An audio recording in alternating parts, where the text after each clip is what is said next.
Todavía recuerdo la primera vez que a mí me preguntaron qué era un poema. Entonces, como ahora, no sabía lo que era un poema. Pero la ignorancia y la arrogancia quizá de la primera juventud me habían escudado contra todas las dudas que vendrían a asediarme como me asedian hoy.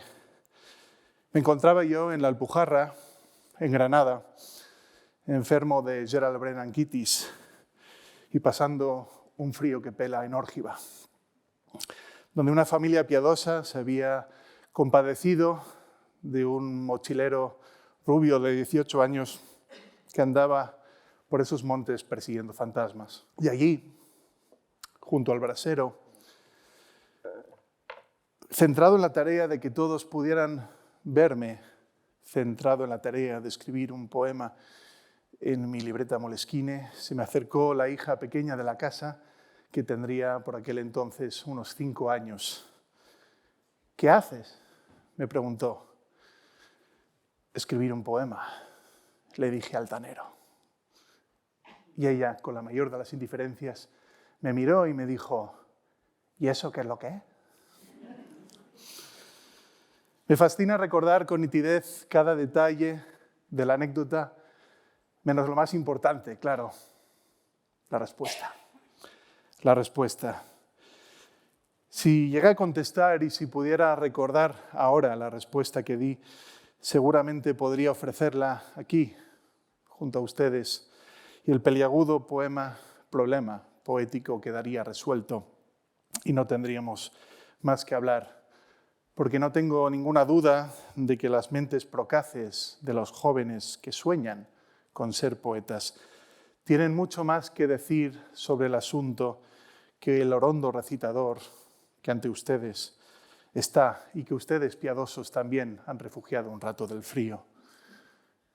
¿Y eso qué es lo que es? ¿Y tú me lo preguntas? Quizá bastaría con contestar como hizo Hamlet a Apolonio. Palabras, palabras, palabras. Siempre me han fascinado. Las palabras de este idioma cervantino y mío fueron arribando como alternativas complejas para las sencillas palabras de mi madre, que siempre me ha hablado en inglés. Estaba claro que el sonoro y misterioso oso, del que se hablaba en mi colegio y que venía a sustituir el taimado y peluchir bear de mamá, escondía detrás una historia, un pueblo, 100.000 pueblos de Hispania temerosos del oso, que habían acabado por condensar en 2 sílabas todas sus aventuras. El oso, el caballo, la pelota y la casa, desde luego, me parecían y me siguen pareciendo tener mucho más que decir que los escuetos bear, house, ball, horse. La capacidad de percibir la materialidad de las palabras me parece un requisito indispensable para un poeta. Y mi destino como Ivritsenko me había regalado esa capacidad y ahora me estaba a punto de pedir además que añadiera un idioma más, la antigua lengua de los habitantes de Ibiza. Para mí, las palabras siempre tuvieron una entidad propia. Había algo en ellas que debía ser aprendido y aprendido. No eran maneras distintas de designar una sola realidad, sino que construían diferentes realidades con su sola presencia. Cuando mi hermano y yo le dábamos trozos de sandía a un ejército de pequeños reptiles de Ibiza, por cierto, hoy en grave peligro de extinción, no era lo mismo jugar con lagartijas que con lizards, que con sargantanas. Eran 3 criaturas muy distintas, por mucho que se parecieran y por mucho que nos amonestara desde la noche de los tiempos su posible antepasado preindoeuropeo común, la carta.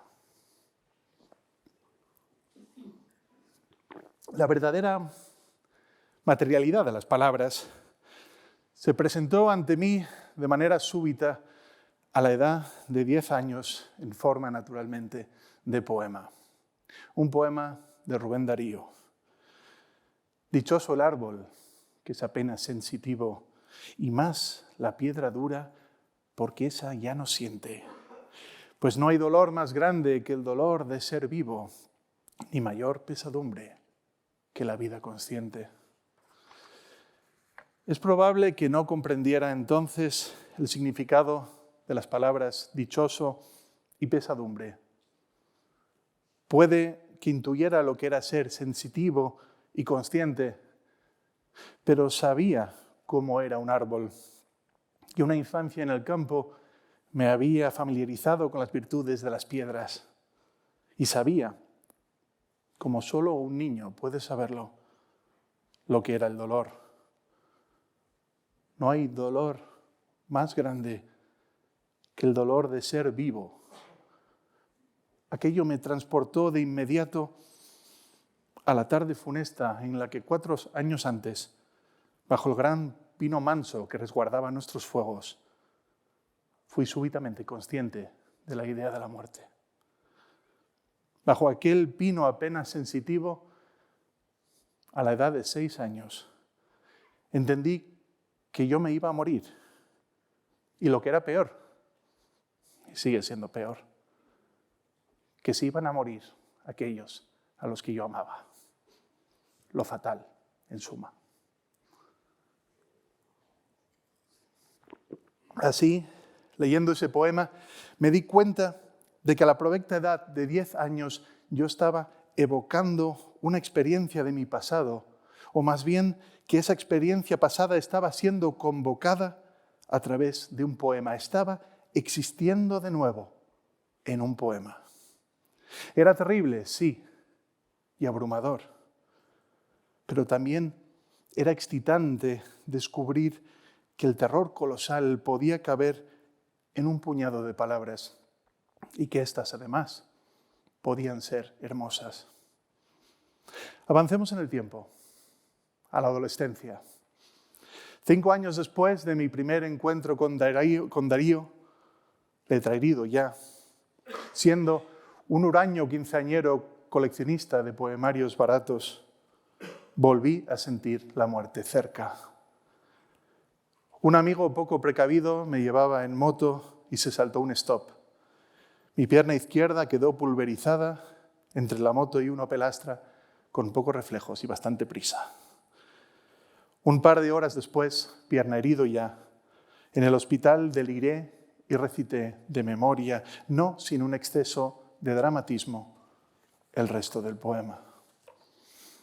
Ser y no saber nada, y ser sin rumbo cierto, y el temor de haber sido y el futuro terror, y el espanto seguro de estar mañana muerto, y sufrir por la vida y por la sombra y por lo que no conocemos y apenas sospechamos, y la carne que tienta con sus frescos racimos, y la tumba que aguarda con sus fúnebres ramos, y no saber a dónde vamos ni de dónde venimos. Tantos años después, me conmueve la triste figura de aquel chaval que delira y recita a Rubén Darío mientras lo preparan para el quirófano. Si pudiera volver atrás en el tiempo, le daría un buen sopapo y le diría que leyera Aida Vitale. Pero lo importante es que para él, para mí, en el espacio de 10 años formativos, por azar, durante la metamorfosis de inocente niño a joven fracturado, se había cerrado el círculo. Primero, la amenaza teórica e infantil de la muerte se había transformado en poema. Y después, enfrentado a la amenaza real de la muerte, el poema había servido para catalizar aquella experiencia. La lectura de Rubén Darío coincidió con el descubrimiento de otro espléndido cabrón, W.H. Auden, gracias a la película de 1994, 4 bodas y un funeral. detened los relojes, descolgad el teléfono, haced callar al perro con un hueso jugoso. Entendí que los adultos utilizaban la poesía para lidiar con la muerte. Entendí que las palabras podían servir para poner en palabras aquello para lo que no teníamos palabras. Y este fue mi primer empeño. Un empeño modesto y razonable para un poeta principiante, poner en palabras lo inefable. Lo inefable. ¿Y eso qué es lo que es? No tardé en entender la dificultad de la tarea. No conseguía reducir a palabras la sensación, la emoción. Intentaba que mis obsesiones de adolescencia, el amor no correspondido, los amigos, la isla donde nací, la naturaleza y las guerras yugoslavas, formaran parte del poema y terminaba realizando una descripción de cada obsesión. Una descripción aderezada con una serie de versos forzados que explicaban, por si acaso, cuáles eran mis emociones al respecto.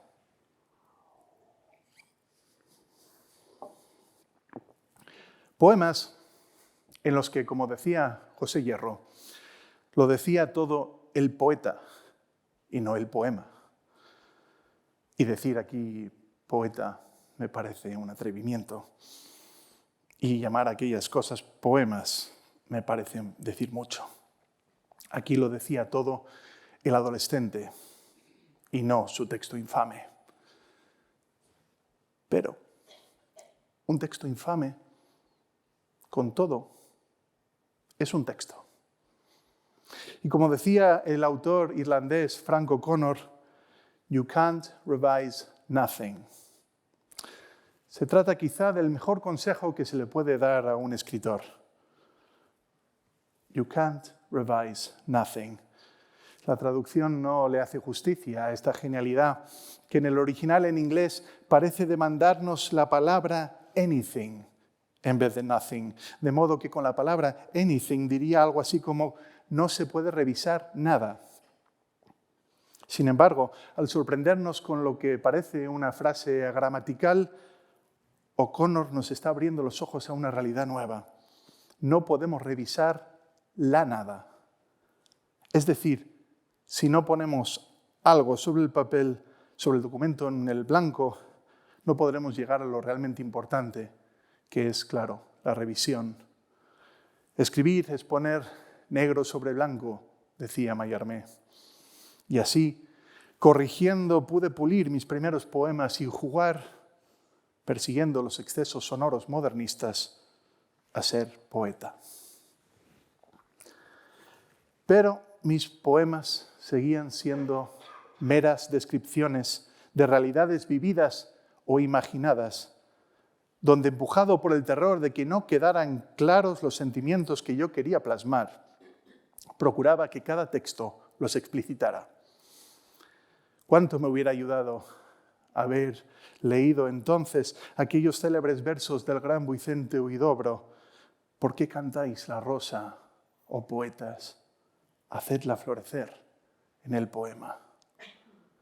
Pero con todo, creo que la exhortación de Huidobro nos da un objetivo, lo cual no es poca cosa, pero no nos dice demasiado sobre el proceso.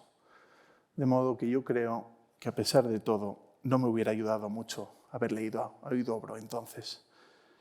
Con el tiempo, y gracias a los meses que pasé leyendo y conversando y pensando obsesivamente en poemas durante una beca en la Fundación Antonio Gala, en Córdoba, empecé a pensar en el poema no como una herramienta para contar la emoción, sino como en un instrumento para convocar la emoción. Era, desde luego, algo muy parecido a lo que pedía Huidobro, o eso creía yo.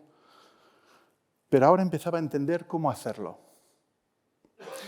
Igual que mi padre escultor trabajaba con el barro para crear sus obras, Yo debía trabajar con las palabras persiguiendo una forma. Porque la pieza final es una obra de arte, sí, pero su forma puede ser analizada. Mis poemas debían atender a la forma primero, antes de convertirse, con un poco de suerte, en arte. El poeta y novelista Robert Penn Warren lo expresó maravillosamente.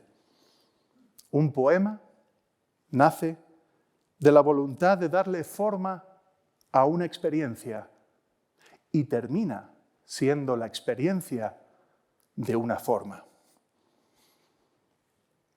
La experiencia, la vida estaba allí, claro, nacían de algún lugar y de ahí venían mis poemas. Pero ahora el objetivo era que los poemas en sí fueran una experiencia, que los poemas pudieran ser vividos. Crear pensando en la forma y no en el referente. Crear pensando en un mundo mago donde hubiera más ilusiones que alusiones, confiando en que todo aquello funcione. Esto eran ahora mis objetivos, pero me seguía preocupando que no comunicara, que no emocionara, me seguía con todo persiguiendo el miedo absurdo que a veces se cuela siempre en los talleres de creación poética. El miedo a que no se entienda. Hablar de entender o no entender un poema es absurdo, claro.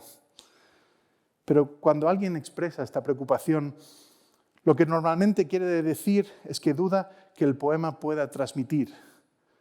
Y aquí está, desde mi punto de vista, el problema, el error. Se está poniendo el foco en el poema y no en el lector. He oído a muchos compañeras y compañeros decir que escriben sin tener en cuenta al lector.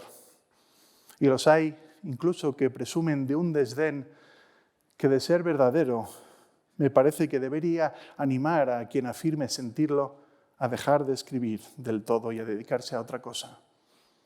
Porque con los años he llegado a la conclusión de que el lector está en el centro del poema y juega un papel decisivo en el proceso creativo.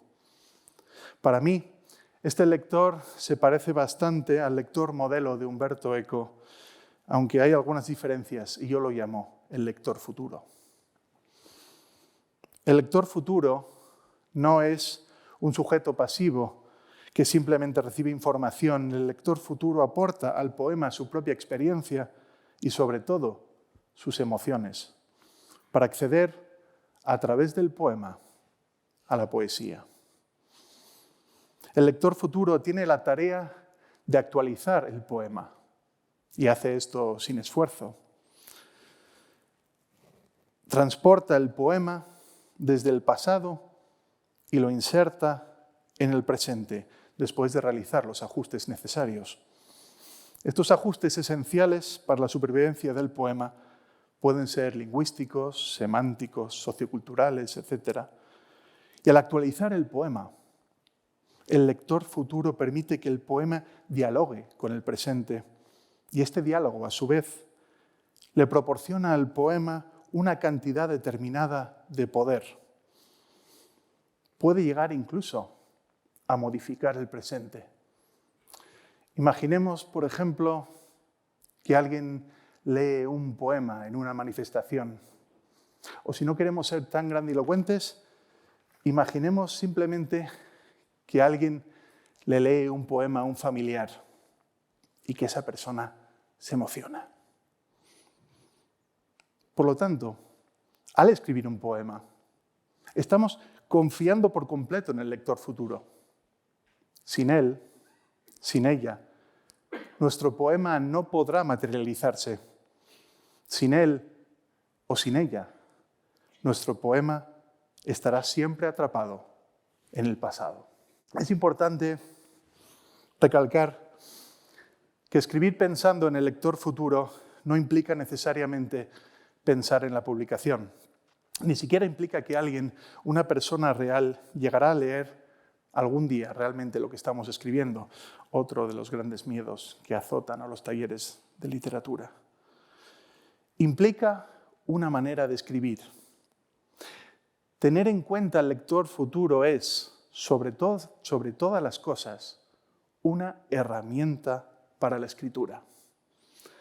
Al recordarnos que existe, nos obligamos a abrir espacios dentro del poema donde el lector futuro pueda habitar y trabajar. ¿Y cuáles son estos espacios? Son los lugares ambiguos, las sombras, los cuerpos andróginos disfrazados de arlequín que habitan en el centro del poema y bailan dentro de los poemas inolvidables. Cuando pronuncio la palabra nada, creo algo que no cabe en ninguna no existencia, dice Wisława Szymborska. Y decimos nosotros, creando algo aquí, ahora, en su futuro. En las aulas suele darse mucha importancia a la interpretación de un poema. Y se llega a hablar incluso de una interpretación correcta o una interpretación incorrecta. Pero si uno confía verdaderamente en el lector futuro, la idea de una interpretación incorrecta resulta ridícula. Porque los poemas bien construidos contienen una jungla densa sin cartografiar y en ella caben incluso las criaturas que nadie, ni siquiera la persona que escribió el poema, sabía que existían. Esto no quiere decir que el lector futuro tenga un poder total. Se trata, por decirlo poéticamente, de dejar que el lector futuro maneje un poco el timón del velero. Pero como poetas nosotros hemos trazado el rumbo, pero no somos responsables de la pericia y de los antojos de quien navega y no podremos desde luego saber cómo va a soplar, si es que sopla, el viento de los tiempos. Parece inconcebible cuando uno escribe en soledad, en la noche dichosa y en secreto, como diría San Juan de la Cruz, patrono de los poetas. Parece imposible que ese poema nuestro pueda existir en el futuro fuera de la celda de nuestra libreta, de nuestro ordenador, de nuestro teléfono. Pero sucederá. De alguna manera, porque ha sucedido siempre con los poemas, desde hace siglos, aunque ahora nos parezca que solamente las redes sociales sirven para darle difusión. Sí, 4 versos escritos con premura en la aplicación de notas del iPhone, embutido en el rácano asiento de Ryanair a pocos segundos antes de despegar, contraviniendo la imposición de poner el teléfono en modo avión y posteados según se despega la rueda milagrosamente del asfalto en Instagram, pueden, yo mismo lo certifico, ser leídos al día siguiente en el Congreso de Diputados por una diputada. ¿Y cómo le vamos a explicar a San Juan de la Cruz todo esto? Es un mundo raro en el que vivimos, raro y maravilloso y terrorífico. Todo es veloz, todo es impredecible. Pero dejando de lado esta anécdota, es importante recordar que la poesía no depende de los algoritmos. Cuando llegaron a nuestras vidas las tecnologías que según algunos han venido a salvar la poesía, los poemas ya llevaban varios milenios sobreviviendo gracias a sus propios medios. Y lo han logrado porque nos ofrecen algo singular. Como apunta el poeta Billy Collins, si queremos saber lo que ha ocurrido en un momento dado, acudimos a los libros de historia. Pero si queremos saber lo que se ha sentido en un momento dado, acudimos a los poemarios. Porque en los poemarios, los poemas nos cuentan la historia del corazón humano.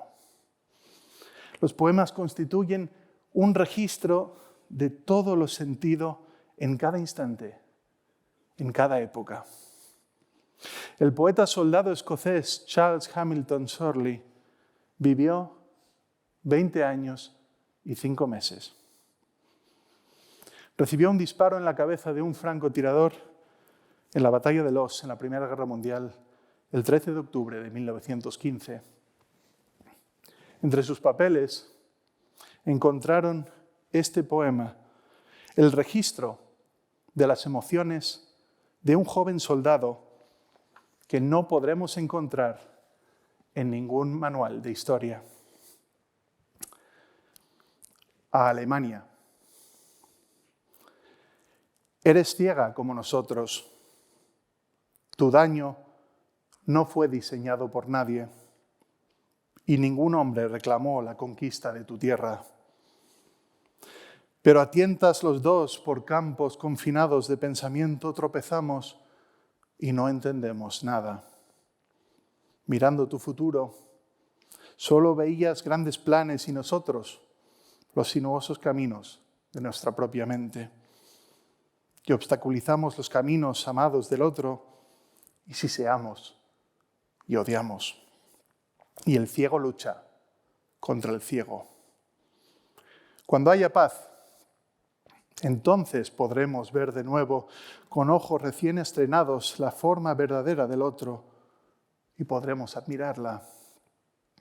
Vueltos cálidos y amables, nos cogeremos con fuerza de las manos y nos reiremos del viejo dolor cuando llegue la paz. Pero antes de la paz, la tormenta, la oscuridad, el trueno y la lluvia. Los poemas, por lo tanto, no solo sirven para decir aquello para lo que no tenemos palabras, sirven para esto, para registrar la historia del corazón humano. Y sirven para más cosas, claro. Algunas de las cuales no suenan tan trascendentales, pero que son igualmente importantes.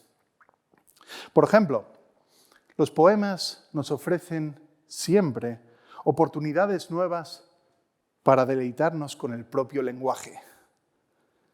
Con mis alumnos siempre arranco el curso académico recitando el siguiente poema. No he logrado saber quién es el autor, pero es uno de mis poemas favoritos. Y mi editor y yo solíamos recitarlo de madrugada bajo las farolas torcidas de Salamanca. Necesita un poco de... Sobre la rama de un árbol se posó un búho. Quiso volar, pero ya no pudo.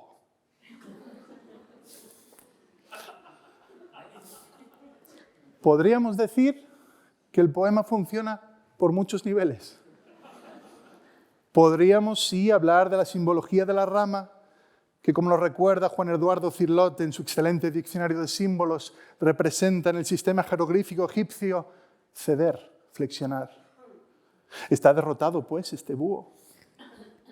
¿Y el búho mismo no es acaso el gran símbolo de la sabiduría?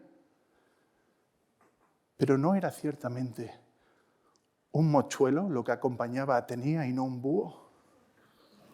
¿Nos sugiere el propio poema que vivimos equivocándonos? ¿Por eso es imposible el vuelo?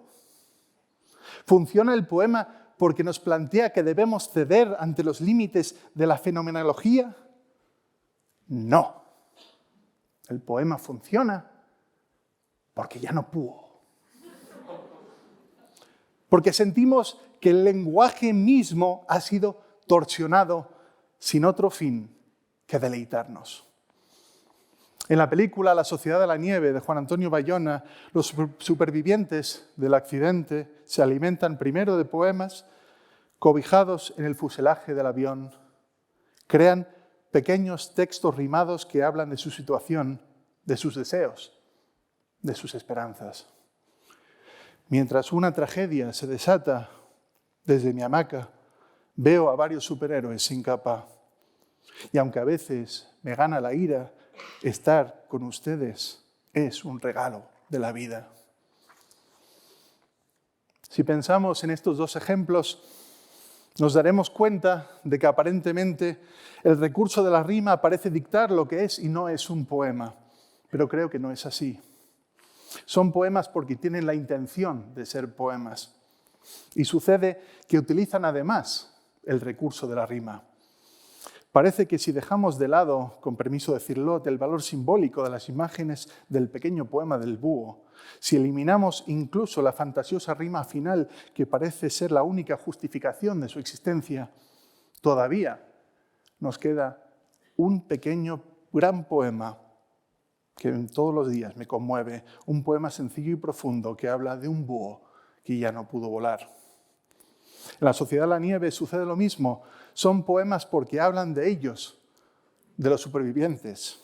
Están poniendo en palabras la historia del corazón humano.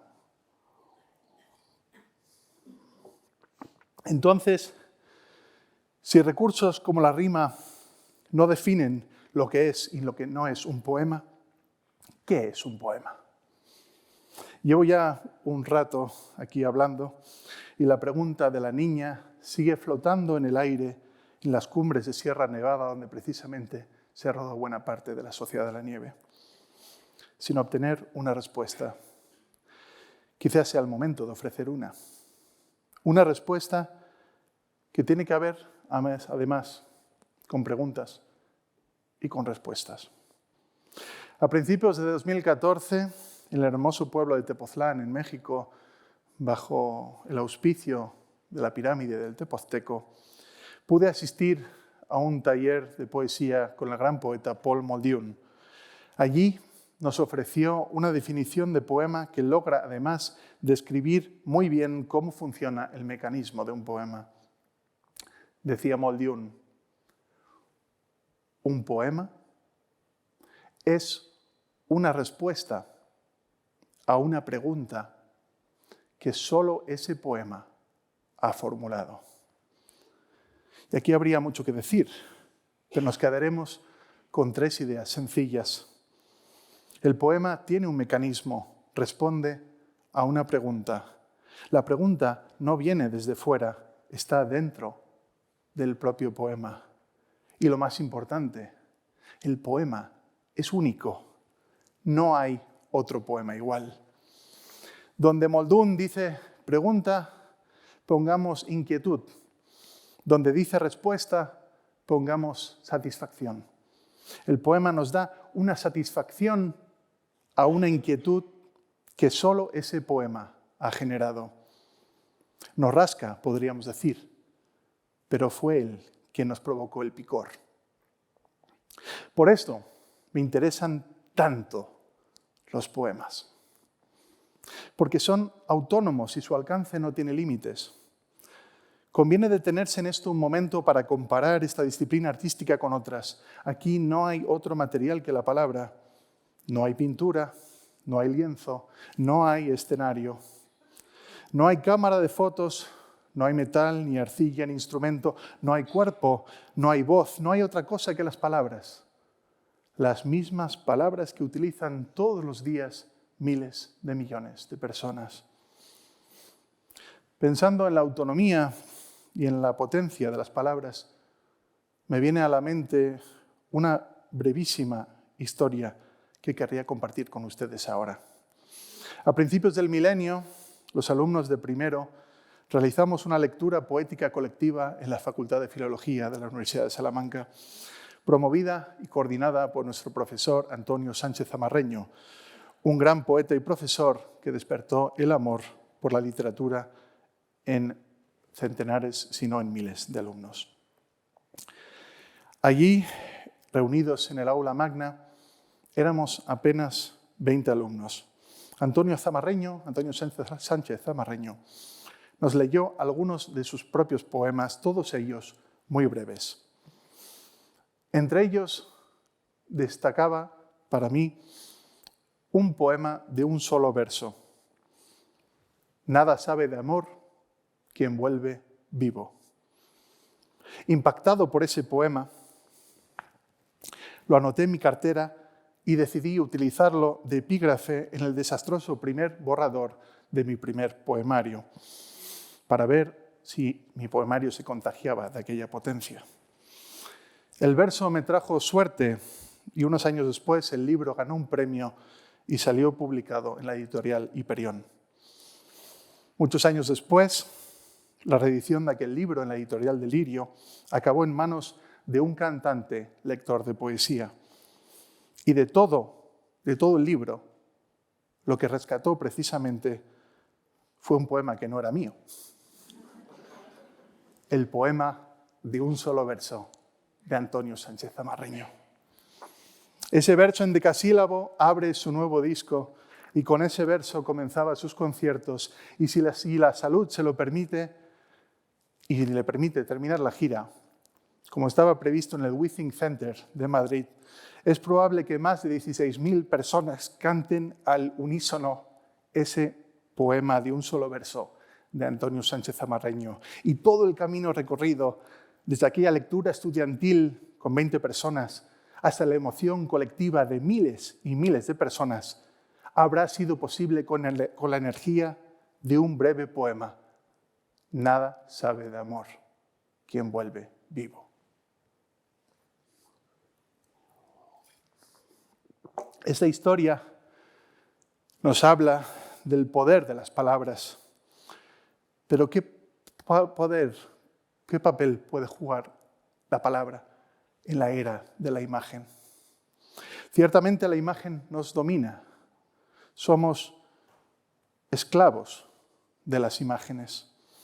Incluso nuestras redes sociales en el transcurso de unos pocos años han ido prescindiendo lenta pero inexorablemente de la palabra en favor de la imagen.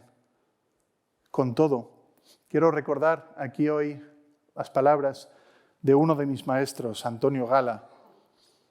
Antonio Gala, en una conferencia de 2005, 5 años antes de que se fundara Instagram, dijo: hoy en día suele decirse que una imagen vale más que 1000 palabras, como si no hicieran falta 7 palabras para decir esta frase.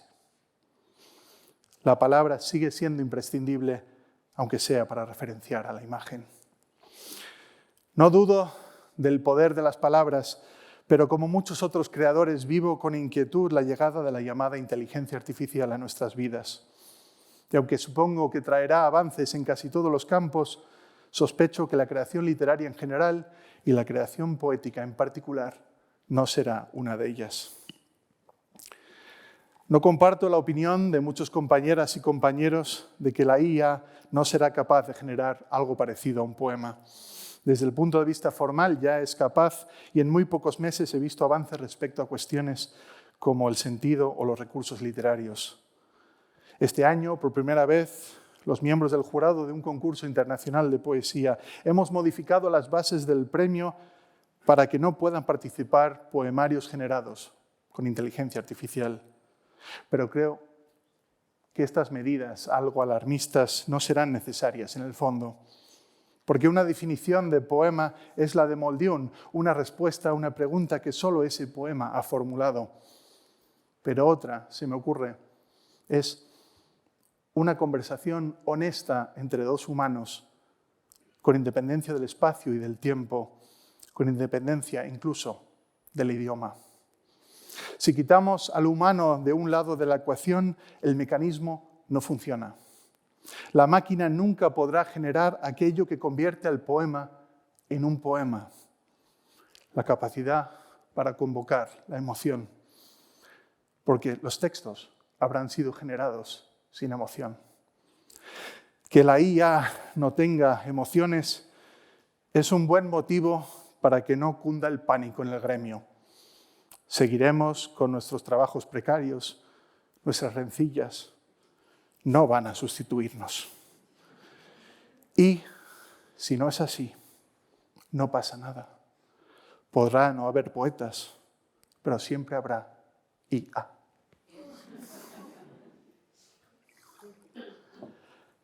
Pensando en el oficio de poeta,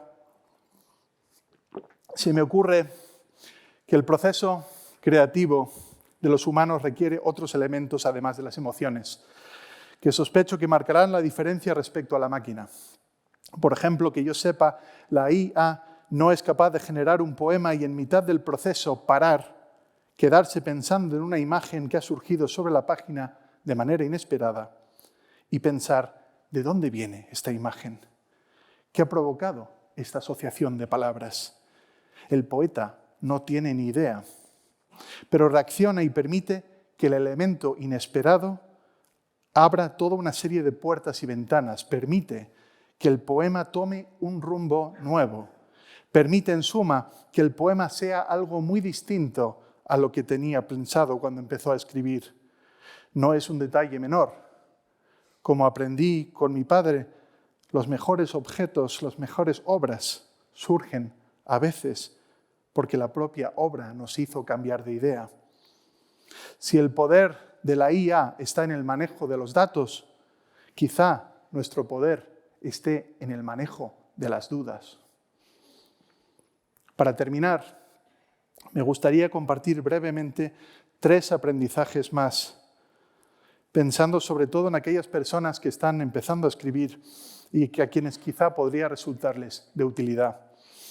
A pesar de Shakespeare, los mejores poemas de la humanidad están todavía por llegar. Y me preocupa que las personas que escriben poemas, sobre todo las más jóvenes, puedan desanimarse y abandonar. Necesitamos más poetas.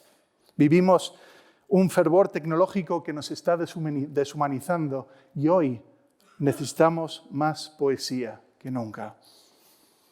Lo primero que aprendí mientras escribía mis poemas es que las preguntas más importantes a las que nos enfrentamos a la hora de escribir, las verdaderas preguntas, son las que seguramente nos daría vergüenza formular ante un poeta de verdad y mucho más en un escenario como este. ¿Cómo empiezo a escribir? ¿Qué es un verso? ¿Cómo separo los versos? ¿Por qué los separo así?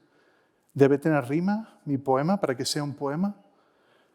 ¿Cómo se puede terminar un poema? Estas cuestiones y otras más abstractas, pero igualmente inconfesables. ¿Cómo hago para que quede bonito? ¿Cómo puedo escribir un poema que enamore? ¿Cómo puedo escribir un poema sobre algo que es demasiado triste para que pueda ser expresado? Todas estas cuestiones son el primer paso hacia el éxito poético, es decir, hacia la creación de un poema que emocione a alguien distinto de quien lo escribió. No hay, por lo tanto, preguntas tontas. Lo segundo que aprendí, después de aprender que las preguntas son un proceso indispensable para la escritura, es que intentaba escribir los poemas que me gustaría leer y que eso no es lo mismo que imitar a los poetas y a las poetas que me gustaban. Aunque es posible aprender mucho a través de la imitación, la creación poética nace de la búsqueda de un ideal que no existe todavía. Nace de la imitación, podríamos decir, siendo un poco pomposos, de los poemas del futuro. Para saber qué poemas nos gustan hay que leer y luego hay que intentar escribir los poemas que no hemos encontrado en ningún libro, los poemas que nos gustaría leer. Lo que leamos modificará naturalmente nuestras expectativas y nuestras ganas de leer determinado tipo de textos. Por lo tanto, el proceso se reduce a un constante tira y afloja entre lo que leemos y lo que nos gustaría leer, pero todavía no existe, es decir, lo que escribimos.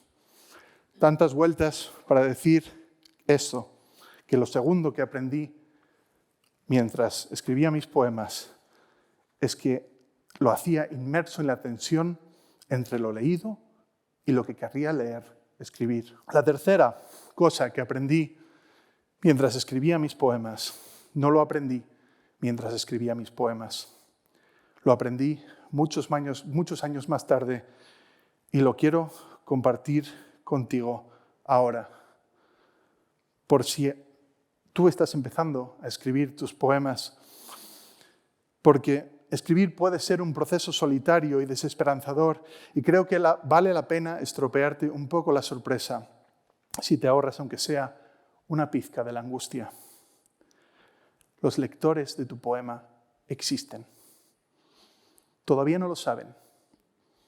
Todavía no saben que serán los lectores de tu poema, pero son igualmente los lectores de tu poema. Los que convivirán con ese texto que has creado, que estás creando ahora, lleno de dudas y esperanza. Y para ellos, la existencia de tu poema será fundamental, indispensable. Después de su lectura, no podrán imaginarse el mundo sin tu poema. Una persona, 2, quizá 1000 o 10.000, no importa mucho. Lo normal es que no llegues a conocerlos nunca y no sabrás nada de su vida futura. Pero existen. Son decenas, son miles y uno solo, el lector futuro. Los libros que viajan de ciudad en ciudad, los poemas que navegan a la deriva por internet, encuentran tarde o temprano una playa con un náufrago que recibe esa botella con alegría y gratitud, con la seguridad de que fue enviada para que llegara precisamente a sus manos, a sus ojos, a su corazón. Los lectores existen. Parece una obviedad, pero en medio del océano de la escritura cuesta creerlo, cuesta recordarlo. Escribe, hazte preguntas, piensa en el lector futuro y no te desesperes. Recuerda que somos dichosos porque somos sensitivos. Recuerda que no hay alegría más grande que la alegría de leer un poema y saber que estamos vivos. Muchas gracias. Gracias. Me gustaría compartir unos cuantos poemas de distintos momentos. El primero de ellos se llama precisamente Cuando llega el poema. Está en el libro con el que tuve la gran suerte y el honor de ganar el premio Loewe. Y algunos de los amigos de la Fundación Loewe nos acompañan esta noche.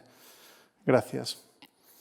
Cuando llega el poema plantea precisamente esto, ¿no? El momento previo a la escritura, el momento de espera, el momento donde uno no sabe si va a escribir o no. Cuando llega el poema. Cuando llega el poema que te quiero escribir, cuando acuda vivo y joven a los ojos primero y a las manos después, sencillamente, predicando que nada hubo más fácil que esperarlo, a pesar de haberlo hecho durante muchos años en un cuarto sin ventanas, durante muchos años, desde siempre. Cuando llegue y te lea ese poema, y el poema envejezca y muera solo, como un santo incorrupto, y no sepamos dónde habita, si en ti, si en mí. Si vaga entre los dos igual que una promesa que no pueda cumplirse. Cuando llegue y exija ser, no sé si voy a estar preparado. Pensarlo me atormenta tanto como temer que no vendrá, o que ya vino y no logré acogerlo. Y ahora no podré decirte nunca lo que solo el poema, aquel poema, podría llegar a decirte. Podría llegar como llegaste tú, de pronto, llenando de palabras el espacio vacío. Y lograría decirte como quiero yo ahora decirte, y que te digo así, mientras espero, con la urgencia y torpeza con que escriben todos sus versos, los enamorados. Este de aquí se llama Ceres y plantea una idea muy concreta. Es curioso escribir un poema sin saber muy bien de qué va a tratar y al final que tenga realmente un universo muy propio. Plantea la idea de no tener hijos, pero que te parezca muy bien que tus amigos sí que los tengan. Ceres. Admiro a los amigos que hacen pan y los cuido y protejo con conjuros inventados. Escribo poemas en su honor y si se mudan, Vendo mi biblioteca y doblo mal la ropa y la introduzco en bolsas de basura y voy con ellos a su barrio, a su calle, a su mismo edificio si es posible. Y así me dan el pan. El pan que han hecho esta mañana, anoche, ayer, no importa. Tierno siempre, caliente aunque esté frío, el pan. Y mis amigos me comprenden y no se espantan. Saben que no sé, que no puedo, que nada me gustaría más que no tener que molestarlos siempre con el mismo cuento, el pan. Vuestro pan me da la vida. Hace que me alegra y que me arrepienta a la vez del tratado que firmamos mucho antes de nacer. Habrá personas fecundas que harán pan, que enseñarán a sus hijos el truco y que no tienen a cambio que hacer nada. Y habrá personas huecas como yo, hijos sin hijos, nombres moribundos que a cambio de una pizca de ese amor tendrán que proteger a los que saben, cuidarlos siempre, amar a los que saben y no pedirles nunca lo que es suyo. Y agradecer las migas cuando falte el pan. Y ser amigo cuando no haya nada de nada y solo queden palabras sobre el pan. Y si eso ocurre, ser abrazo de roca y ser su barca porque esa es su tarea. La tarea de un hombre que no puede y que no sabe, pero que ama y comprende los milagros.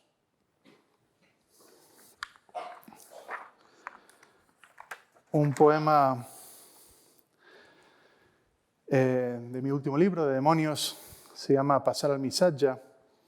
El título hace referencia a una tradición ibicenca que está explicado dentro del poema. Este poema nace de una problemática más o menos nueva, que quizá, deseo que no sea así, pero quizá alguno de ustedes ha experimentado. Se trata de reflexionar qué hacemos con el largo registro digital que queda en nuestro teléfono de una conversación mantenida en el tiempo a través de cualquier tipo de aplicación de mensajería, como el WhatsApp, por ejemplo. ¿Qué hacemos cuando nuestro interlocutor fallece? ¿Qué hacemos con eso? ¿Cómo lo gestionamos, ¿no? Y entonces, pensando en mi añorado amigo Pablo Aranda, escribí este poema, Pasar al Missatja. Todavía conservo tus mensajes en el móvil. A veces los releo en momentos de espera, momentos anodinos en correos o en la pescadería del barrio donde siempre hay cola y todos piden a la vez diciendo «Hola, el último». Quiero decirle al mero que estás muerto. Gritarle al langostino «¿Ha fenecido?» Eso te haría gracia. Que un crustáceo decápodo que escucha tu sei morto apareciera en un poema elegíaco mientras él mismo muere entre salmones y señoras pidiendo perejil. ¿Qué más? Todavía conservo tus mensajes en el móvil. Diálogo de besugos, de imbéciles, de imbécil que guarda todavía los WhatsApps de un amigo como quien guarda fotos, libros, cartas. Pero nadie teclea en el teléfono pensando en la obra póstuma, pensando, esta carita sonriente será algún día un tesoro. ¿Qué más? En mi isla, los difuntos inventaron una forma sencilla para anunciar su muerte entre los vivos. El Missatja. Noticia de un deceso que había que pasar de vecino a vecino sin entrar en las casas hasta llegar al mar. Y para no quedarse con la muerte, el último debía contárselo a una piedra. Una piedra es mejor que un langostino como imagen poética. Pero el muerto está muerto. Esto no cambia. Pero el mensaje quema en el teléfono y en la pescadería digo yo soy el ultimísimo habitante de su recuerdo. Solo, con un pie junto al acantilado, dejo caer tu nombre entre la espuma. Dejo caer tu nombre entre los peces salvajes que jamás podrán pescarse. Sonriendo, me digo tu nombre, tan pequeño, y cae entre las olas a las rocas, y entrego así el mensaje. Te digo adiós, y aprieto al fin borrar. Gracias.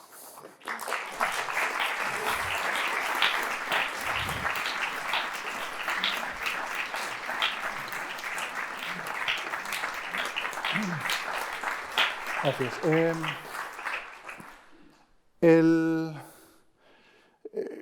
Como he mencionado antes en la conferencia, crecí en un lugar bastante extraño, que es una casa con un taller de ceramista en la parte de atrás.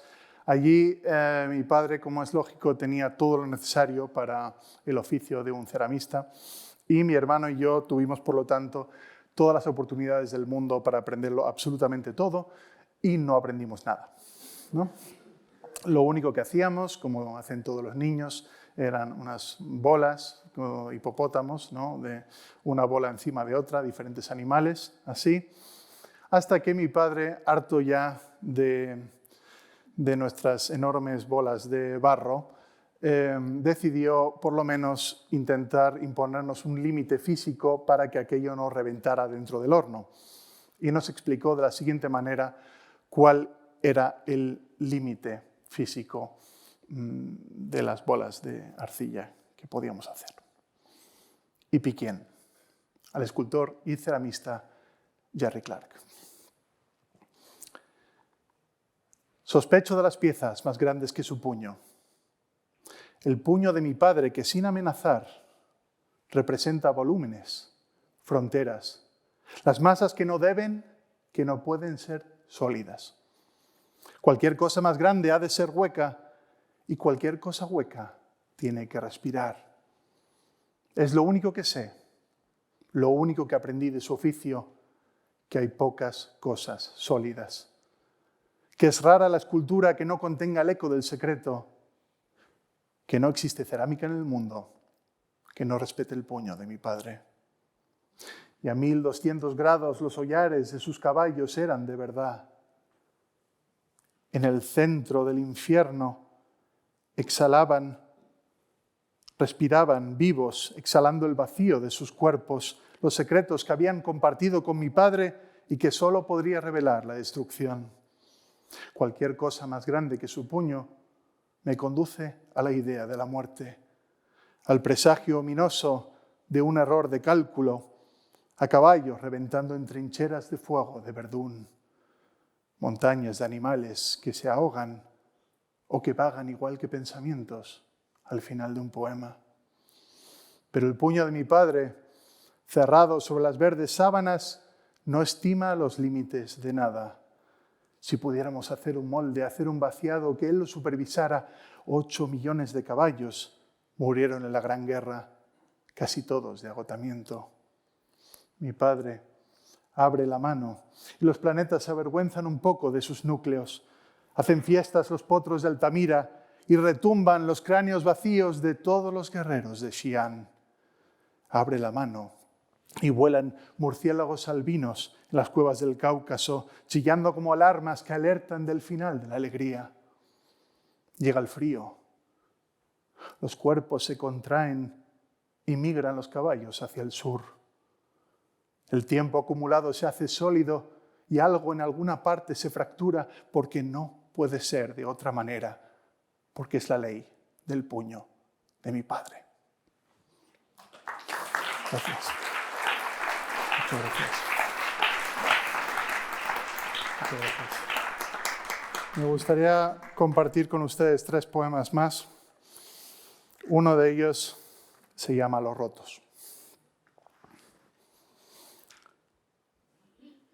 Todas las divisiones son mentira, salvo la que divide los cuerpos en 2 grupos incomprensibles entre sí, aquellos que se han roto y los que no. Los rotos no pedimos demasiado, que se nos quiera, sí, que los que no han vivido la fractura tengan paciencia si mascullamos viendo las noticias o hacemos el amor con un poco de miedo. Entenderás entonces ciertas cosas, por qué en casa las tazas no se tiran y por qué a veces quiero estar solo después de que suene un portazo. Los ritos de los rotos, amor mío. ademanes que espero que no comprendas nunca. Y antes de acabar, me gustaría leer un poema también de mi último libro, de Demonios, que habla un poco pues, de las obsesiones que nos llevan a la poesía, ¿no? Este poema sencillamente podría titularse Las cosas que me interesan, pero se llama Las marcas de cantero. De los templos antiguos, tan solo me interesan las marcas de cantero. De las pandemias graves con nombre propio, solo las colillas pisadas frente a los hospitales. Mis neblinosos años de estudiante los pasé descifrando el braille infecto de los chicles pegados debajo del pupitre. Para cenar, elijo restaurantes donde el menú contenga faltas de ortografía. Del amor, me fascinan los llaveros que nadie se decide a tirar y de los coches viejos, claro, el número triunfante del odómetro. De las cafeterías, las puertas abolladas de los frigos, de los rodajes multimillonarios, las pinzas de la ropa que sujetan los cables de los técnicos de luz. De mis propios poemas, me interesa la sombra que a veces aparece debajo de los versos si llevo muchas horas. Me gusta la informática. Las carpetas ocultas en un lápiz de memoria perdido debajo del sofá. De los amigos fieles, las manías. De la familia muerta, las certezas. De las playas, los cubos de basura rebosantes con latas puestas en equilibrio por encima. Me interesan muy poco el porvenir y el miedo. No me gustan los cubiertos de plástico ni las guerras de drones, ni las pajitas de plástico, tampoco. Y si tengo que escoger, querré siempre en mi equipo al traductor ineficaz de todos los carteles de los ferries del mundo. Me interesan de nuestras vidas breves solamente los signos lapidarios, los recuerdos difusos de las noches que no sabemos bien si sucedieron. Para acabar, me gustaría compartir un poema inédito al que le tengo mucho cariño, porque es un poema que parte de un documental que recomiendo encarecidamente sobre uno de las formas, unos homínidos, se creen que del género Homo, descubiertos en África hace poco, y que parece que está muy discutido, pero bueno, parece que tenían algún tipo de ritual de enterramiento y que lo hacían miles y miles y miles de años antes de los primeros registros, ¿no? Con lo cual nuestra humanidad quizás sería mucho más antigua de lo que creemos. Y el otro dato, el más importante, claro, es que hay un consenso general ahora entre antropólogos que más allá de la herramienta son los ritos funerarios lo que nos hacen humanos, ¿no? El título viene de una noticia y dice Homo naledi, el descubrimiento que puede reescribir la historia, con una cita de W.H. Auden, ese espléndido cabrón, traducido por Jordi Doce, dice: en lo tocante al sufrimiento jamás se equivocaban los grandes maestros, hasta qué punto comprendían su lugar en el mundo de los hombres. Y el poema dice: nosotros enterramos a los muertos.